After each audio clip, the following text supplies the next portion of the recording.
As Queequeg and I are now fairly embarked in this business of whaling, and as this business of whaling has somehow come to be regarded among landsmen as a rather unpoetical and disreputable pursuit, therefore, I am all anxiety to convince ye landsmen, of the injustice hereby done to us hunters of whales. In the first place, it may be deemed almost superfluous to establish the fact that among people at large, the business of whaling is not accounted on a level with what are called the liberal professions. If a stranger were introduced into any miscellaneous metropolitan society, it would but slightly advance the general opinion of his merits, were he presented to the company as a harpooner, say, and if in emulation of the naval officers he should append the initials SWOF, sperm whale fishery, to his visiting card, such a procedure would be deemed preeminently presuming and ridiculous. Doubtless one leading reason why the world declines honoring us whalemen is this: they think that, at best, our vocation amounts to a butchering sort of business, and that when actively engaged therein, we are surrounded by all manner of defilements. Butchers we are, that is true. But butchers, also, and butchers of the bloodiest badge have been all martial commanders whom the world invariably delights to honor.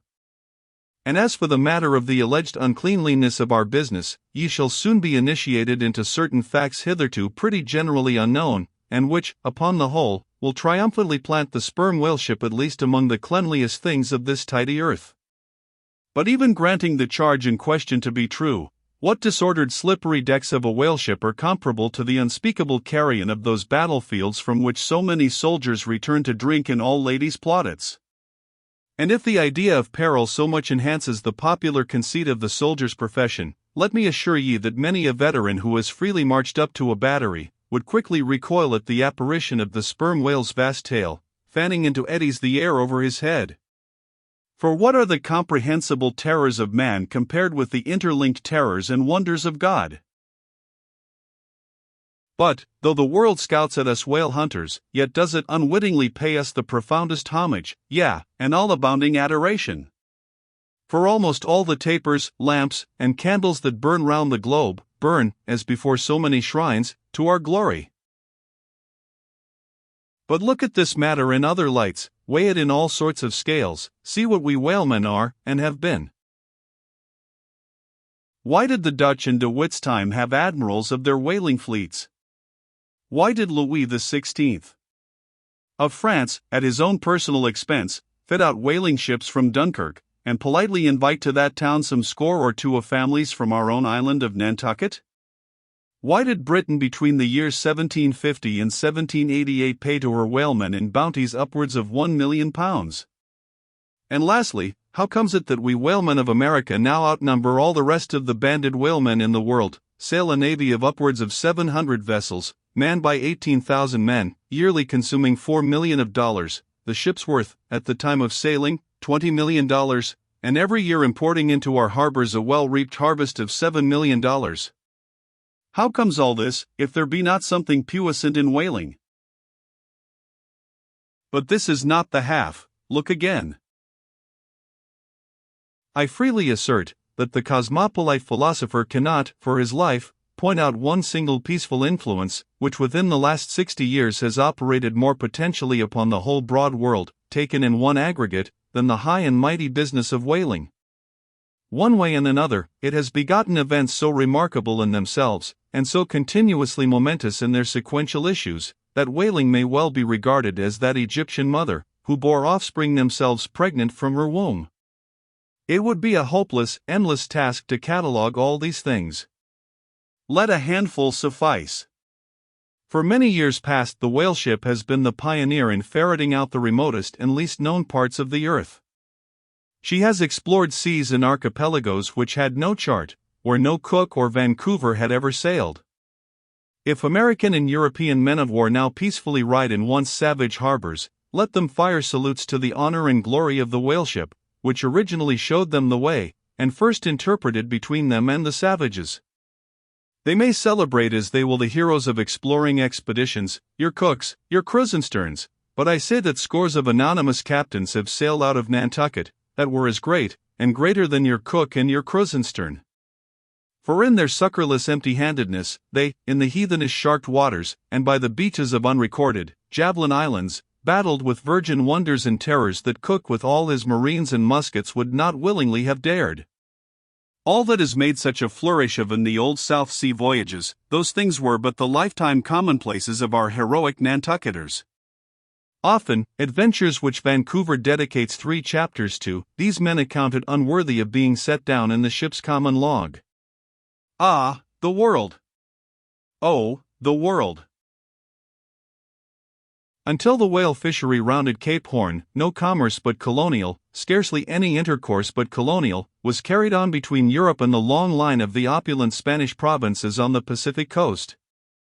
It was the whaleman who first broke through the jealous policy of the Spanish crown, touching those colonies, and, if space permitted, it might be distinctly shown how from those whalemen at last eventuated the liberation of Peru, Chile, and Bolivia from the yoke of old Spain, and the establishment of the eternal democracy in those parts. That great America on the other side of the sphere, Australia, was given to the enlightened world by the whaleman. After its first blunder-born discovery by a Dutchman, all other ships long shunned those shores as pestiferously barbarous, but the whale ship touched there. The whale ship is the true mother of the now mighty colony.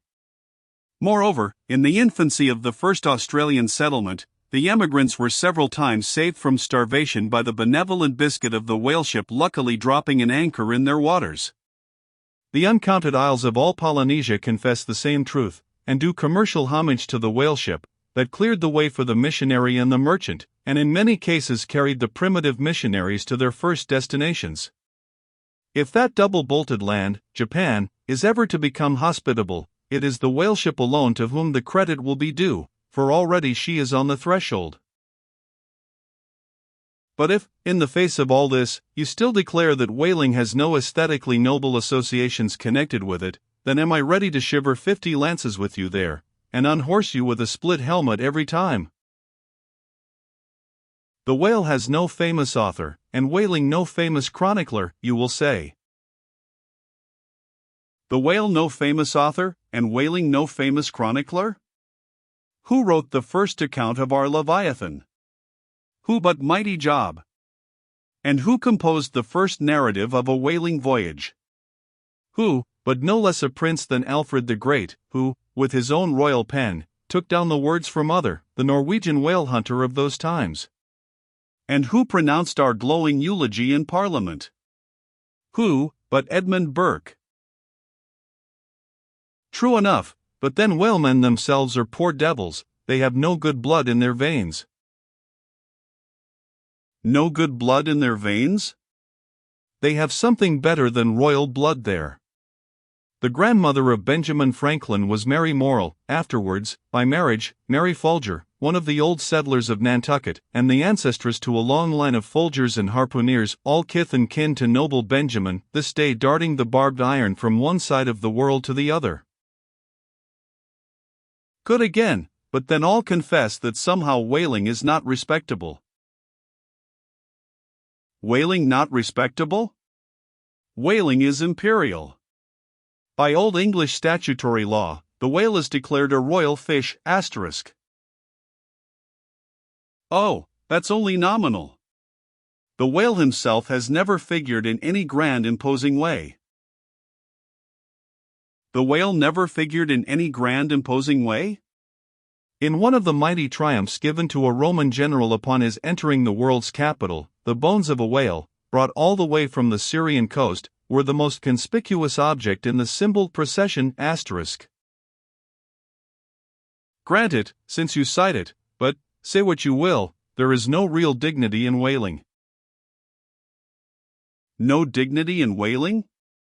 The dignity of our calling the very heavens attest. Cetus is a constellation in the south. No more. Drive down your hat in presence of the Tsar, and take it off to Queequeg.